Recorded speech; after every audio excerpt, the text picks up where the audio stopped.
Congressman Greg Steube. Congressman, good to see you. It's been a bit. Nice to have you back. Yeah, thanks for having me.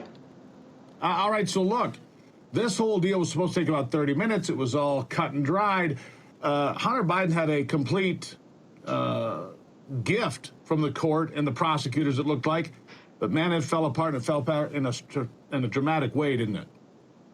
Yeah, thankfully we have a judge that's actually asking reasonable questions and not just going to do the will of a politicized DOJ. Just the weapons charge alone is a 10-year minimum mandatory sentence. And the only thing he was getting out of multiple different charges for tax fraud, the gun charge, was 2 years probation. If that was you or I, we'd be looking at probably decades behind bars. And thankfully, Chairman Smith sent in the whistleblower testimony as an amicus. Those whistleblowers testified that the DOJ slow-walked the charges in 2014 and 2015 so that the statute of limitation would toll on some of the most egregious tax charges, which would be felonies, so that they couldn't bring those charges. This is an absolute corrupt DOJ that's politicized, that is one standard for Democrats, a different standard for Republicans, and thankfully we had a judge that is asking some questions about, I don't see how this is a reasonable deal given the facts, the circumstances, and the evidence. In fact, so bad, she asked both sides, the prosecution and the defense, to submit briefs going forward to establish why this deal was made in the first place. She's asking all the right questions. She asked about Hunter Biden registering as a foreign agent, which, of course, didn't happen, and that, of course, put Paul Manafort in legal jeopardy a few years ago. We know that. And she asked Hunter Biden directly, did you know you had not paid taxes? To which he said, yes. Again, if you and I had been in that position, Congressman, we would be in jail. I mean, there's just no two ways about it for that kind of money, that kind of tax evasion, right? Yeah, we're talking the total that we know of is $2.2 million this guy didn't pay in taxes. If that was you or I or any other American for that matter, and you're right, those FARA charges weren't even brought on registering as a lobbyist or a representative of foreign entities, and that has been a crime that has been charged to Trump individuals, and they're looking at jail time and all the different things that go with that. I'm glad we're where we are, and we have a judge that's asking reasonable questions. Hopefully, the prosecution is going to realize that they're giving a sweetheart deal to the president's son, and they're going to rethink some of these charges and bring either different charges or the charges that they have brought. They'll at least go to trial on some of that, and maybe there's still chance for justice in this case. Well, that's what I'm wondering. People are wondering now, is there actually going to be someone held accountable? And when I say that, I mean a Democrat held accountable. Is that going to happen? Because people are stunned on both sides of the aisle, I think. Yeah, it's going to be up to this judge in this particular case, but I'll tell you that the House Republicans in the House are investigating all of these crimes. We now have evidence of crimes that Joe Biden was involved in some of these. We have what was released recently from Senator Grassley, on the form from the FBI that Joe Biden received $5 million for that deal with Burisma in Ukraine to get rid of that prosecutor. You have him bragging about that.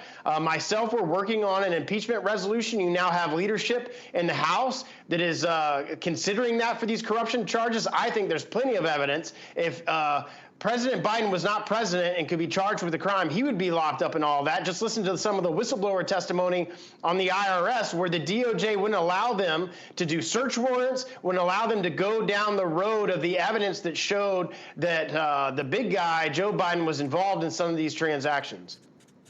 Well, and here is the big question for everybody on the Republican side of the aisle and for some Democrats as well. Knowing what we know now, knowing that we believe that Devin Archer is going to come and testify on Monday, that not only was Joe Biden involved in those conversations, he was put on speakerphone by his son Hunter to show that, hey, we've got the clout here, we've got some muscle, we're going to get this done, send us millions of dollars. Knowing all of that now, sir, is it time for impeachment? I believe so. We're drafting up an impeachment resolution specifically on these bribery and corruption charges. I absolutely would support that in the House. I think it's beyond time for that. I think we have beyond evidence for an impeachment inquiry, and we need to move forward with that on the House. And what about those on the other side of the aisle? You talk to these folks. I know you do. There are people on the Democratic side you talk to. Go ahead. Tell me, is there a Democrat that will join you?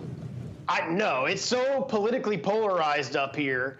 They're trying to use and weaponize the DOJ to go after President Trump on charges that there isn't any basis for, when the current occupant of the White House is the one that should be charged, and it's all 100% political. I don't think you will see a single Democrat, if we bring that impeachment resolution to the floor, that'll break ranks with the Democrats, even though there is overwhelming evidence that he has committed various crimes, not just as vice president, but that he acted on some of that while he was president, and it's time for us to move forward on that. Well, let me play what if a little bit then.